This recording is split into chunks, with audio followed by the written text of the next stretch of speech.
Assalamualaikum warahmatullahi wabarakatuh. Kembali dari 95.1 Top FM, inspirasi kita semua. Dan ketemu lagi bareng kita tentunya di Selasa yang berkelana.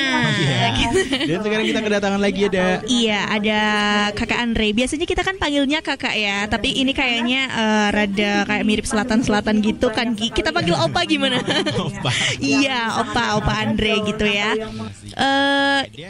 Dan hari ini kita lagi ada topik menarik ya, yaitu merintis usaha dari titik terendah. Nah, by the way, kenapa kita bahas acara ini atau dengan tema merintis usaha dari titik terendah ini? Karena mungkin di pandemi kayak gini tuh banyak sekali ya yang namanya orang kayak yang misalkan mentalnya down atau yang mengalami usahanya collab dan sebagainya, dan mungkin mereka membutuhkan inspirasi terbaru gitu ya seputar bidang usaha. Makanya nih kita panggil orang yang menurut kita udah cukup pengalaman banget ya. Intinya dari rendah, tengah, ya mungkin tingginya itu kayak Opa Andre ini mungkin sudah merasakan gitu ya. Jadi mungkin kita mau dengarlah sedikit sharing dari Opa Andre gitu ya. Oke, sebelumnya mungkin kita perkenalkan dulu Mas Andre, Opa Andre. Hai. Halo, selamat malam. Selamat malam. Oke, mungkin dari kita panggilnya sahabat teman berkelana ya Mas ya. Siap. Jadi ya teman berkelana. Teman berkelana. Oke. Nah, mungkin dari Mas Andre bisa menjelaskan atau memperkenalkan diri sebelumnya tentang boleh. Sekarang latar belakangnya usahanya apa begitu. Silakan. Siap. Saya hanya anak muda. Nama saya Andre Hefriadi. Saya sekarang tinggal di Kalierang Bumiayu ya. Memang asli di situ, cuman dari sejak SMA saya seringnya di Purwokerto gitu sampai kuliah di Purwokerto. Dan memang hobi saya juga salah satunya nyanyi. Tapi untuk passion saya bisnis gitu. Mulai bisnis ya sejak SMA kelas 1 apa ya. Dari mulai bisnis pulsa. Tapi sebelumnya pernah ada kuliah atau SMA jurusan bisnis gitu nggak Mas? Oh enggak, kuliah saya malah jurusan peternakan. Nyasar nggak tuh? Nyasar banget dong.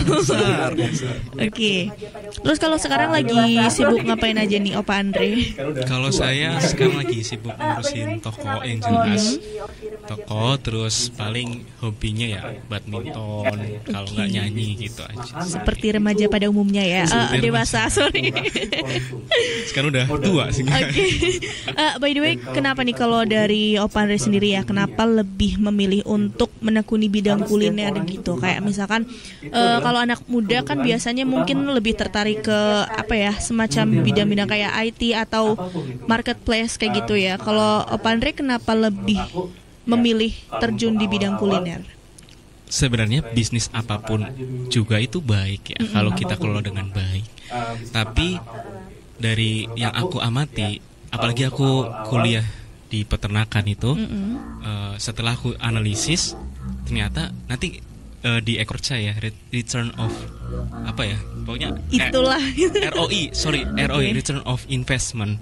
Nah itu ternyata dari segi peternakan bukan menjelekkan ya, tapi itu kecil. Jadi ketika kita menginvestasikan dana sebesar sekian, apalagi kalau peternakan kan ya, di background aku kuliah itu sampai pasti ratusan juta buat beli tanahnya, buat beli perlengkapannya dan lain sebagainya. Dan balik modalnya itu agak lama gitu kan. Apalagi dari segi pandemi ini gitu. Nah, kalau aku lihat di bisnis makanan itu cenderung murah, konsumtif. Modalnya murah, konsumtif, dan kalau kita tekunin cepet banget boomingnya. Gitu. Karena setiap orang itu butuh makan. Itu adalah kebutuhan utama. Iya, dan setiap hari ya. Setiap hari gitu. Apapun itu makan, bisnis makanan apapun gitu sih. Menurut aku ya kalau untuk awal-awal let's try bisnis makanan aja dulu gitu. Yang modalnya murah, nggak kemahalan.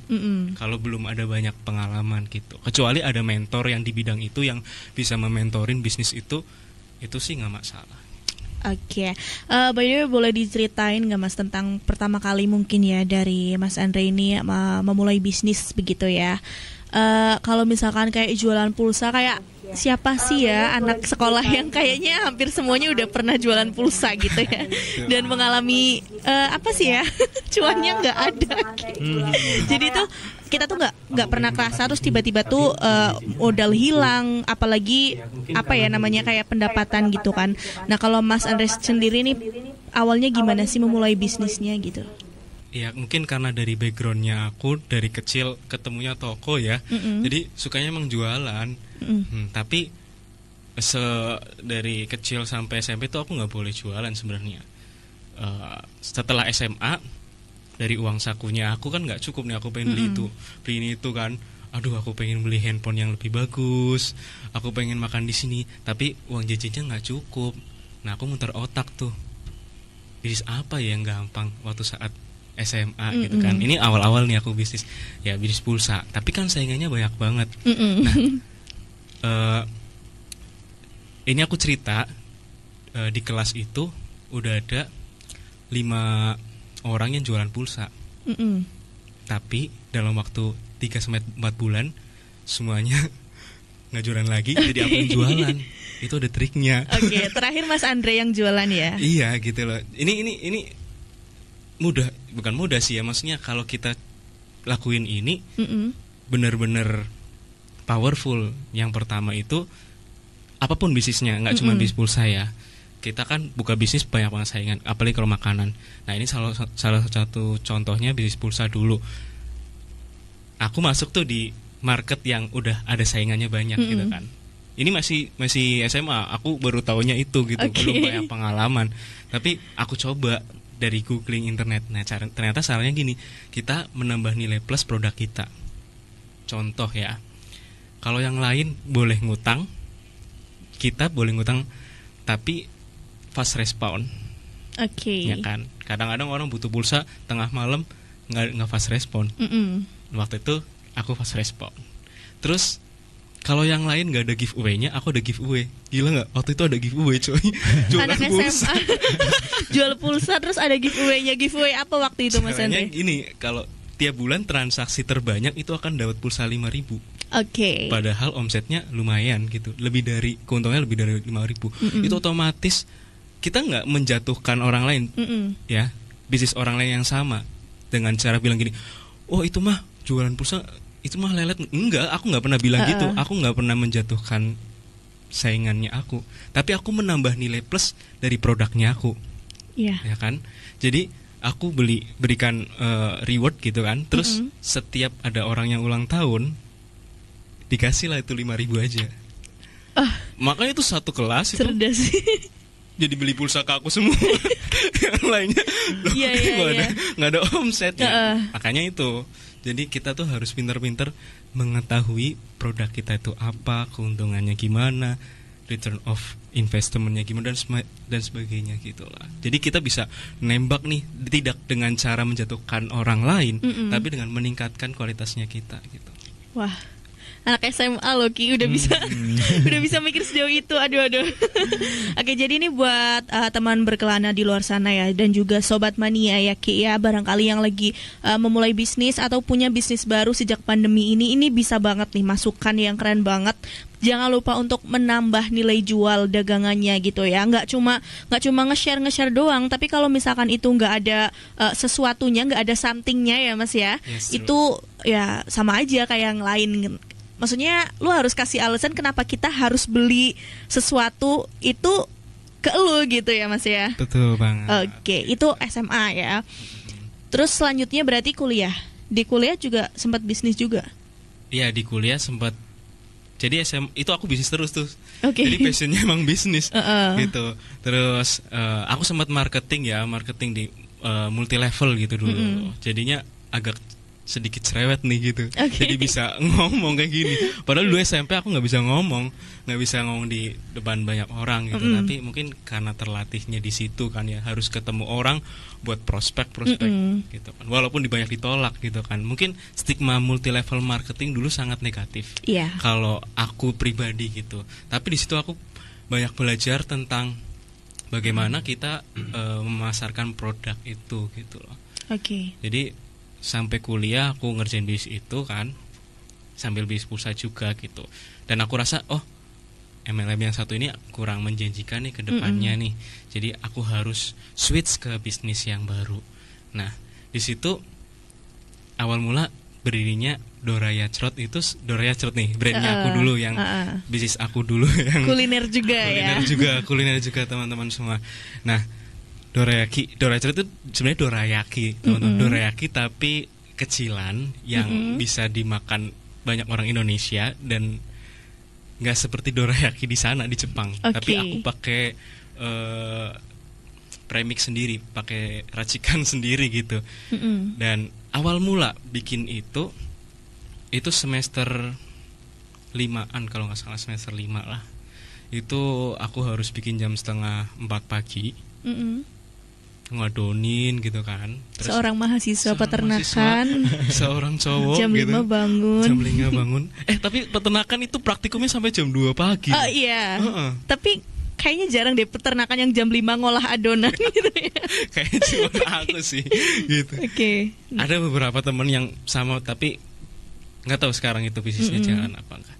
Nah, bangun jam segitu bikin dorayaki, awal bawa ke kelas gitu kan, pakai nampan teman-teman, kayak jualan gorengan, tau gak sih? Pakai bagi. Karena aku nggak bodo amat lah orang mau bilang apa. Ada yang bilang kowe kuliah apa dodolan Dre gitu kan. Wah bodo amat, yang penting aku butuh uang buat aku makan. Even aku nggak jualan pun kalian nggak bakal ngasih aku uang gitu. Siapapun nggak bakal ngasih aku uang. Yang jelas aku butuh, mungkin buat aku nabung masa depanku, buat bayar kuliah ya kan. Jadi aku bawa ke kelas pakai nampan. Hari pertama nggak ada yang beli coy. Sumpah. Gak ada yang beli satupun. Itu aku bawa 15 pieces, aku makan. Terus aku bagi-bagiin ke tangga. Kalau nggak salah ya bagiin tangga apa siapa gitu kan. Aku lupa ingat. Nah, nggak patah semangat. Besoknya aku bikin lagi karena dengan aku tahu, adonan yang sama. Karena aku tahu, wah ini aku enak ini. Aku nggak sembarang tes, lidahku juga nggak sembarang gitu. Maksudnya aku tahu makanan enak gitu. Tapi kalau mereka nggak, udah coba lagi aja. Hari kedua ada 2-3 orang yang beli. Hari selanjutnya sampai 1 minggu 2 minggu ludes tuh. Maksudnya aku bawa ludes, udah di booking orang. Dari aku beliin Dre, wah ini mah emang disukain banyak teman-teman nih di kelas kan gitu kan. Sampai saat itu aku rutin buat gitu kan, jam 3:30 bikin, terus ketok tular dari mulut ke mulut. Oh ini beli di sini nih. Terus banyak UKM yang unit kegiatan mahasiswa ya, bukan usaha kecil menengah. Unit kegiatan mahasiswa yang ngambil produknya aku buat di resellerin lagi, buat dijual lagi gitu loh.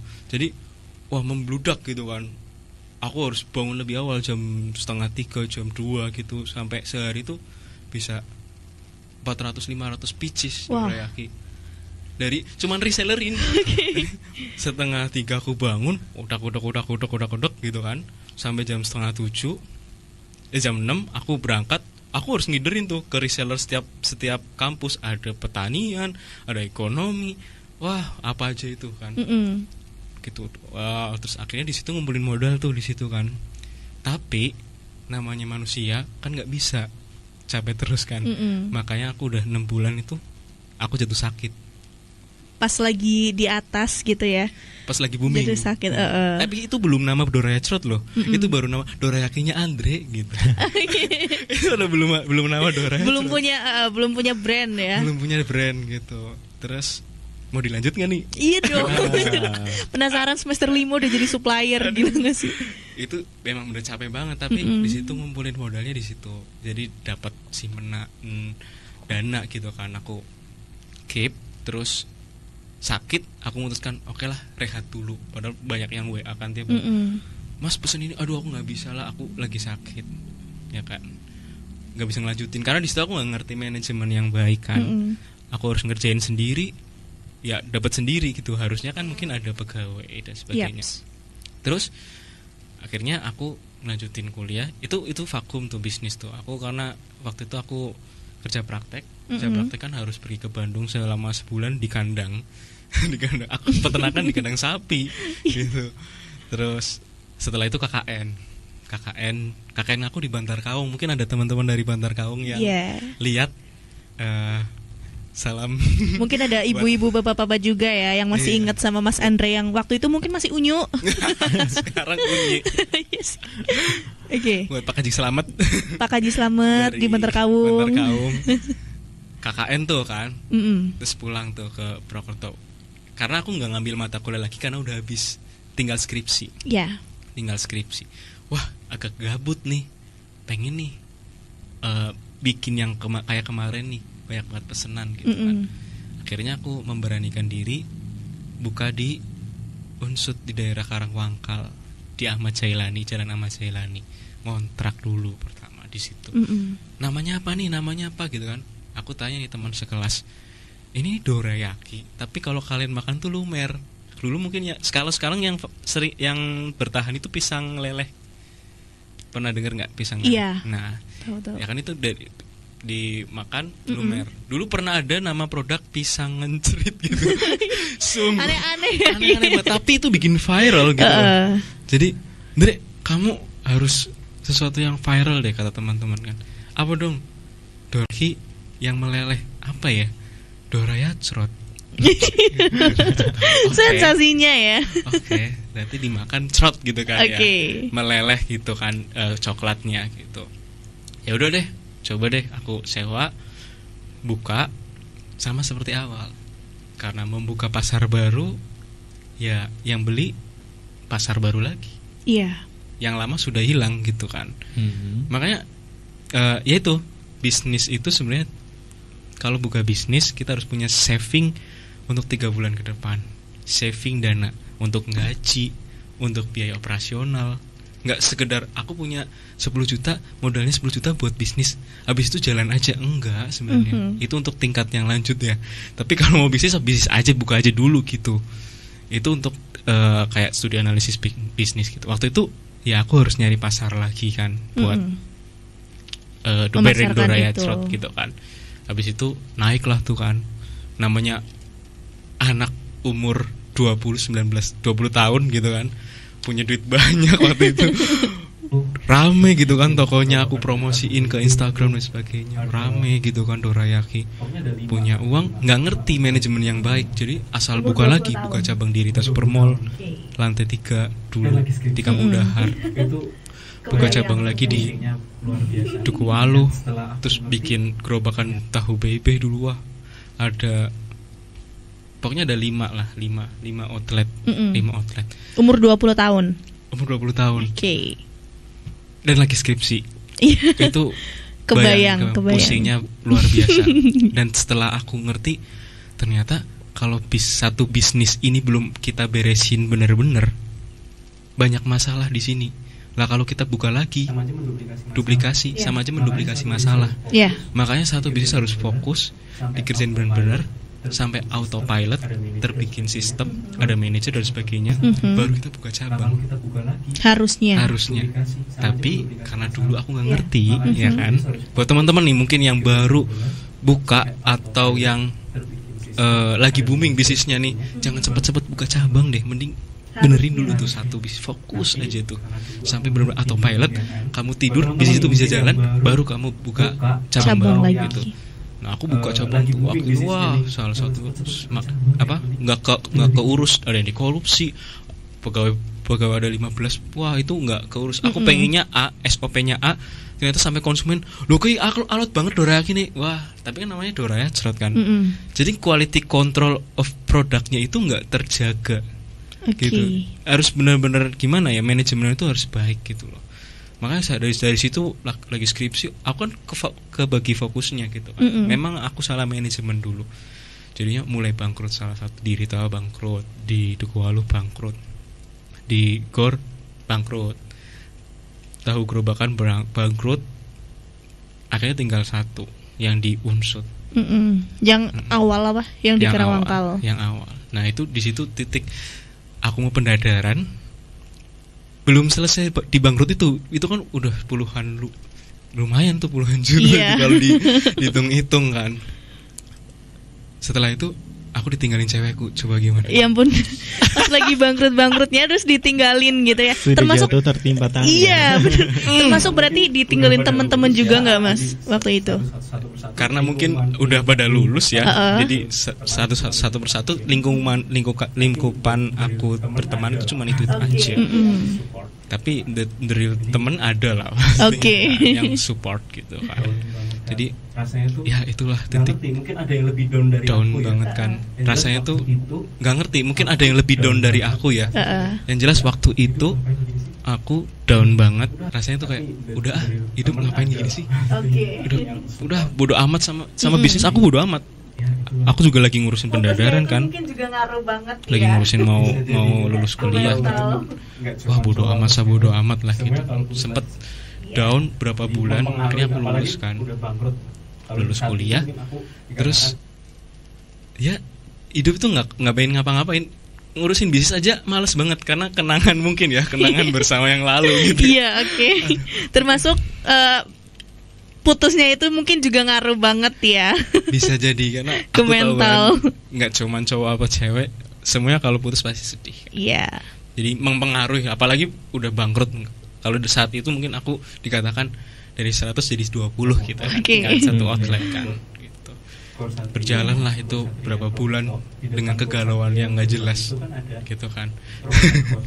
Tapi aku menemukan satu titik di mana aku bisa bangkit itu dengan cara bersyukur. Dengan cara bersyukur aku ini cerita the real cerita dalam kehidupan aku.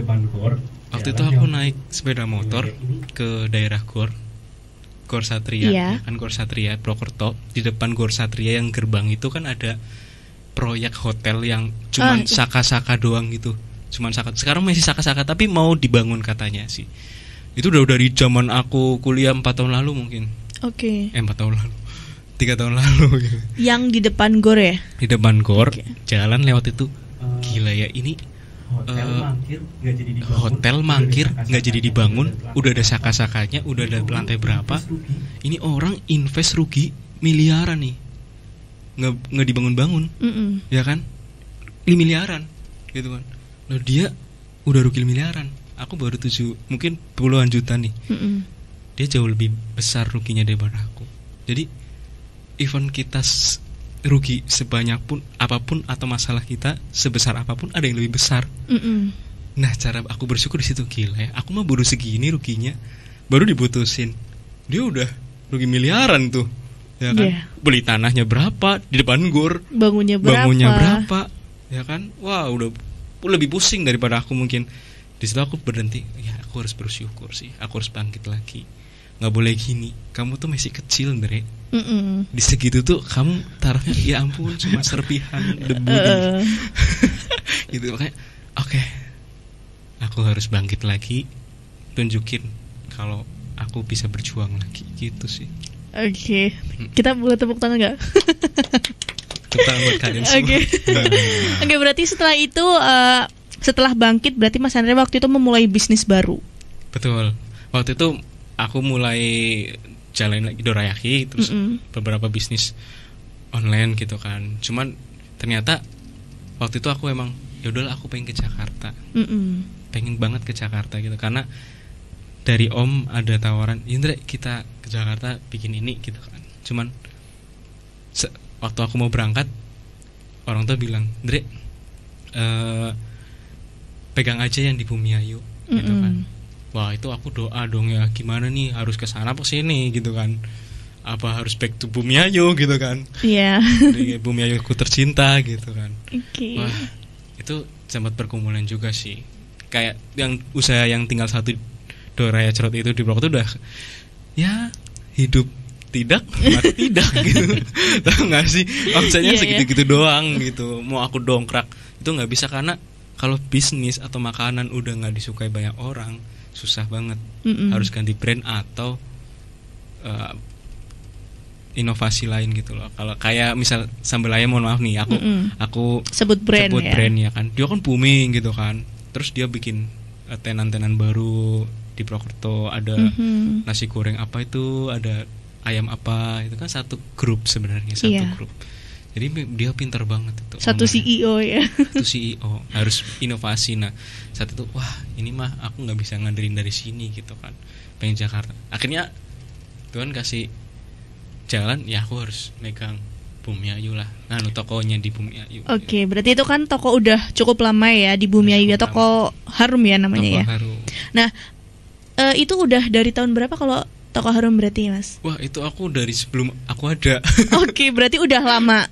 Nah pasti kan ada peremajaan ya Ki ya, kalau misalkan usaha lama terus sekarang sempat booming lagi juga kan, Toko Harum udah ramai juga kan dibangun, terus jajannya juga mungkin banyak yang baru gitu ya.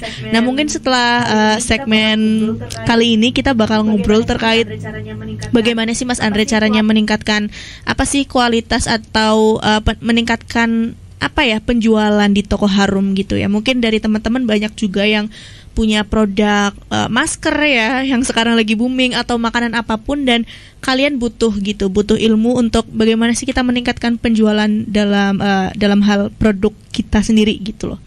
Nah sebelumnya kita mau menginformasikan terlebih dahulu, jadi malam ini kita ada giveaway lagi nih Ki. Spesial banget. Oke, jadi karena Toko Harum ini kan menjual berarti oleh-oleh ya Mas ya. Betul. Ya, menjual oleh-oleh khas Bumi Ayu. Nah, malam ini kita akan mengadakan giveaway. Itu jajannya sudah ada di depan Mas Andre. Ada untuk 2 orang pemenang giveaway. Syaratnya gampang banget. Kalian cukup komentar di Facebook kita ya, di Top FM 951 Bumi Ayu. Silakan komentar sememotivasi mungkin. Nanti untuk komentar yang paling bisa memotivasi atau terkeren, terbagus akan kita pilih. Kita bisalah COD di Bumi Ayu ya, atau di radio mungkin sambil kalian main kesini boleh banget gitu. Oke, jadi buat temennya nanti mungkin mau bertanya-tanya tentang soal bisnis juga bisa banget ya, kita tungguin untuk SMS online dan WhatsApp kita di 0856 02037951. Oke, kita masih banyak segmen lagi, soalnya kita sampai jam 9 malam nanti.